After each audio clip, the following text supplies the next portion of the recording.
देखो आंधी तूफान हई, बाप रे हई।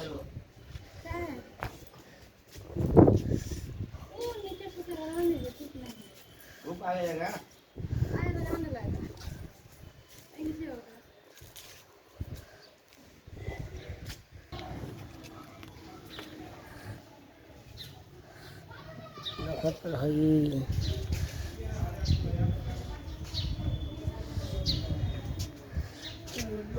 बाप रे बाप।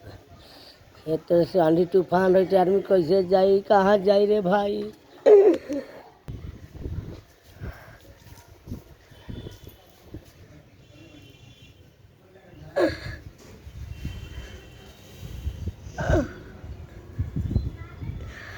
इतना बन ठन के तैयार भई रहनी है, जूट सूट बूट में जीन्स पैंट शर्ट झाड़ झूड़ के ऐसा खब चोदा नतिया उधियाओ ना मरकी लगाओ ना। ऐसा आंधी तूफान आई ना, बारात जाए से मना कर दिल। पता नहा धोवा के तैयार हम फ्रेश हो गई है, झाड़ झूड़ के सेंट उंट मार लेनी। अरे जैसे बारात जाए के मौका आइल ऐसा आंधी तूफान आइल, ऐसा आंधी तूफान कि हमारे भूज बहा गई भाई। इतना शानदार सपना सजल रहनी कि जाए बारात में डांस करो, मुर्गा भच्चा भेम, ये सब बेकार हो गए भैया, सब बेकार हो गई। बताओ इंतजार करते रही कब आंधी तूफान खत्म हुई। ई मरकी लगाना उधियाना ऐसा आंधी तूफान आयल कि हमार भोजे बहका दल सही में। देखो तो रूपा रूपा अरे थानो लाटा मर दे हाथ हमारा गर्मी के दिन में आंधी तूफान आवेला है, बट आवेला आंधी तूफान। बाप बाप रुक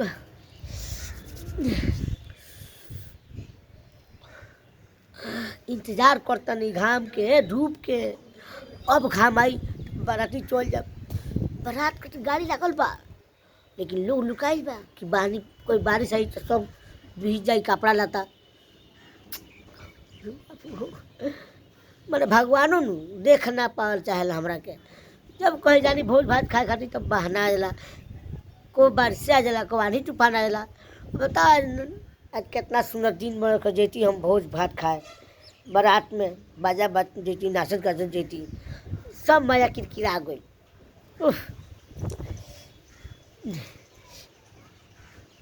ए हे बुझे तनी तू ये ओना झरले मुँह झरले बनी झाड़िए का करब झाड़ के।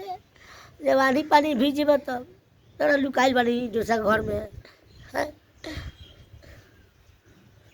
तू चलत रह चल मुँह टला बलवाई बाग जाइए भोज भात खूब खाई जाई मुर्गा भात। लेकिन अनिया रुके तब ना, अनिया पनिया इतना रही का करी समझ में नहीं क्या हमरा। ओ भगवान हो उम्मीद तो लगैला बनी भैया, देख का होता तैयार बनी झाड़ झूड़ के बस बाल लोग गाल बनी ऐसे बुनी छुटी आनी तूफान कम हुई मस्त गाड़ी बैठ के जाम बारात करे। डर चल बा चला चला चला कहो किशन भैया। यादव जी अरे यादव जी के बारात है, यादव जी भी जेबे के रखत रह। किशन भैया तू चलिया चलो नू। हाँ तैयार हो जा बुनी आनी पानी छोटी से चल जाई। अरे हाँ किशन भैया बात याद पड़ल तो अहिया तो सुना तनी ले लिया तनी कुछ गुटका उटका रास्ता मन लगी खाए जाई का ना।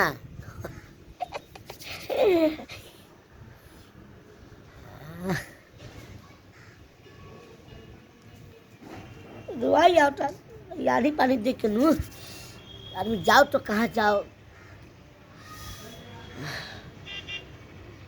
ये रामेश्वर भैया सुनबा ना आनी पानी कम भइल बा उन्हें गाड़ी आ बनू। अच्छा अच्छा ठीक बा हटा मामू आता नहीं ठीक बा देखा हटा आनी पानी कम है तो चल कैसन ठीक बा।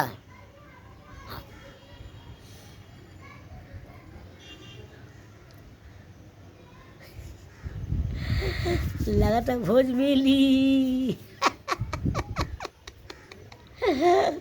बारात लाट जाए माँ बाप, आनी पानी कम हो गए अब। हाँ भगवान हो जियो।